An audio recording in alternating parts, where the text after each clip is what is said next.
Saudara, terima kasih Anda sudah menyaksikan Breaking News Kompas TV bersama saya Mario Sarong. Dan Senin pagi ini, layar kaca Anda dijadwalkan putusan peradilan atas gugatan status tersangka yang diajukan oleh 4 aktivis yang jadi tersangka penghasutan demo rusuh akhir Agustus lalu.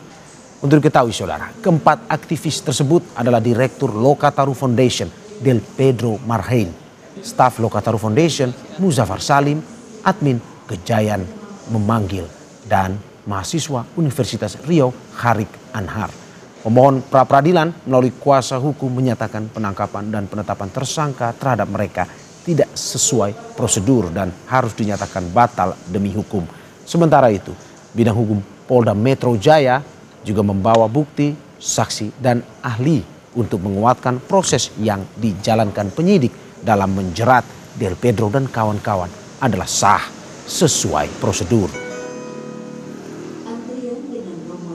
Dan untuk diketahui saudara, dalam sistem informasi penelusuran perkara keterangan SIPP di Pengadilan Negeri Jakarta Selatan, sidang putusan pra-peradilan Del Pedro Marhein Rismansyah akan digelar di Pengadilan Negeri Jakarta Selatan, tepatnya di ruang sidang 04. Pada pukul rencananya akan digelar jam 10 waktu Indonesia Barat.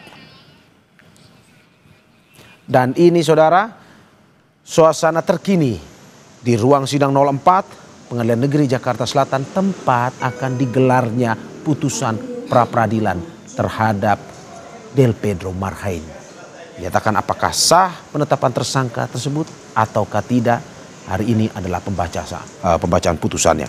Untuk diketahui saudara, sebelum ini saya akan sedikit memberikan informasi bahwa polisi telah menetapkan 6 orang admin media sosial sebagai tersangka dalam kasus dugaan penghasutan anak di bawah umur untuk melakukan aksi anarkistis di Jakarta lewat media sosial. 6 orang tersebut salah satunya adalah Del Pedro. Dan ke-6 orang tersebut diduga membuat konten yang menghasut dan mengajak para pelajar dan anak di bawah umur untuk melakukan tindakan anarkistis di Jakarta, termasuk di gedung DPR MPR Republik Indonesia beberapa waktu lalu. Dan untuk diketahui saudara bahwa sidang pra-peradilan ini sudah berlangsung selama 1 minggu, di mana ada beberapa materi yang dibawakan dalam sidang tersebut untuk membuktikan sah atau tidaknya status tersangka yang saat ini disematkan pada Del Pedro. Dan seharusnya rencananya akan dijadwalkan pada pukul 10 pagi dan hingga saat ini kami masih terus menunggu di dalam ruang sidang 04 Pengadilan Negeri Jakarta Selatan, dan kami akan terus memantau langsung terkait dengan jalannya sidang tersebut. Dan untuk memantau langsung sambil melihat perkembangan terkini dari sidang yang akan digelar di Pengadilan Negeri Jakarta Selatan, kita sudah terhubung dengan Profesor Hipnu Nugroho, pakar hukum pidana dari Universitas Jenderal Sudirman. Selamat pagi Prof. Selamat siang Mas, ya pagi menjelang siang. Pagi menjelang siang, betul sekali Prof, jam 10. Terima kasih Prof sudah bergabung di Breaking News Kompas TV terkait dengan putusan pra-peradilan dari Del Pedro Marhein ini. Prof, bagaimana Anda melihat, saya langsung saja to the point, 1 minggu ini perjalanan sidang pra-peradilan yang diikuti oleh Polda Metro Jaya dan juga Del Pedro Marhein. Apa yang evaluasi yang Anda bisa lihat terkait dengan sidang selama 1 minggu ini? Iya, ini menarik ya. Jadi kasus terhadap Del Pedro ini adalah terhadap upaya koreksi tindakan Polda terhadap upaya penangkapan pada waktu itu. Oleh karena itu suatu jalur yang sangat konstitusional untuk melakukan sebagai bentuk koreksi apa yang dilakukan oleh Polda Metro Jaya.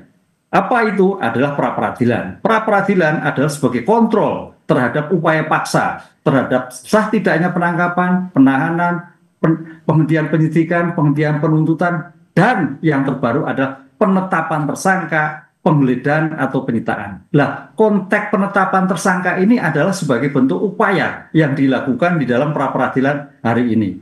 Setelah 7 hari, dalam 7 hari, memang pra-peradilan itu adalah kuasi perdata. Sehingga dalam waktu 7 hari, hakim pra-peradilan harus memutuskan sah atau tidak terhadap penetapan tersangka terhadap Del Petro dan sebagainya.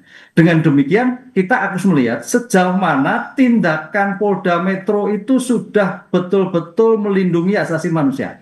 Apakah dalam penangkapan itu sudah dilakukan dengan surat penangkapan? Karena di dalam pra-peradilan, menurut Perma 2016, nomor 2016, pra-peradilan itu adalah sebagai kontrol hanya terhadap aspek formil. Aspek formil itu aspek absahan. Apakah pada waktu itu sudah dilakukan dengan surat penangkapan? Apakah pada waktu itu sudah ditentukan dengan bukti permulaan yang cukup? Bukti penghasutannya bagaimana? Bukti terhadap kericuannya bagaimana? Ini yang terjadi. Karena bukti itu baru bukti yang relevan. Bukti yang terjadi belum masuk pada pokok perkara, kan itu. Ini yang harus kita pastikan dalam putusan peraturan Mahkamah Agung itu. Dengan demikian sebagai konteks uji terhadap pra-peradilan masih pada terhadap objek formal, baru masih pada eksaminasi objas, belum masuk pada investigasi. Nah, ini yang akan dilakukan. Oleh karena itu terhadap upaya penangkapan penghasutan ini paling tidak sejauh mana polisi sudah memberikan suatu bukti-bukti yang dilakukan. Sejauh mana bukti sudah melakukan surat-surat yang dibuktikan bahwa dia melakukan suatu tindak pidana. Ini yang akan diuji. Oleh karena itu dalam hal sebagai bentuk kontrol ini suatu luar biasa bagi masyarakat terhadap penegak hukum, terhadap koreksi terhadap upaya paksa yang dilakukan. Sehingga jangan sampai terhadap penangkapan, penghasutan yang pada waktu chaos itu melanggar hak asasi manusia. Begitu. Oke.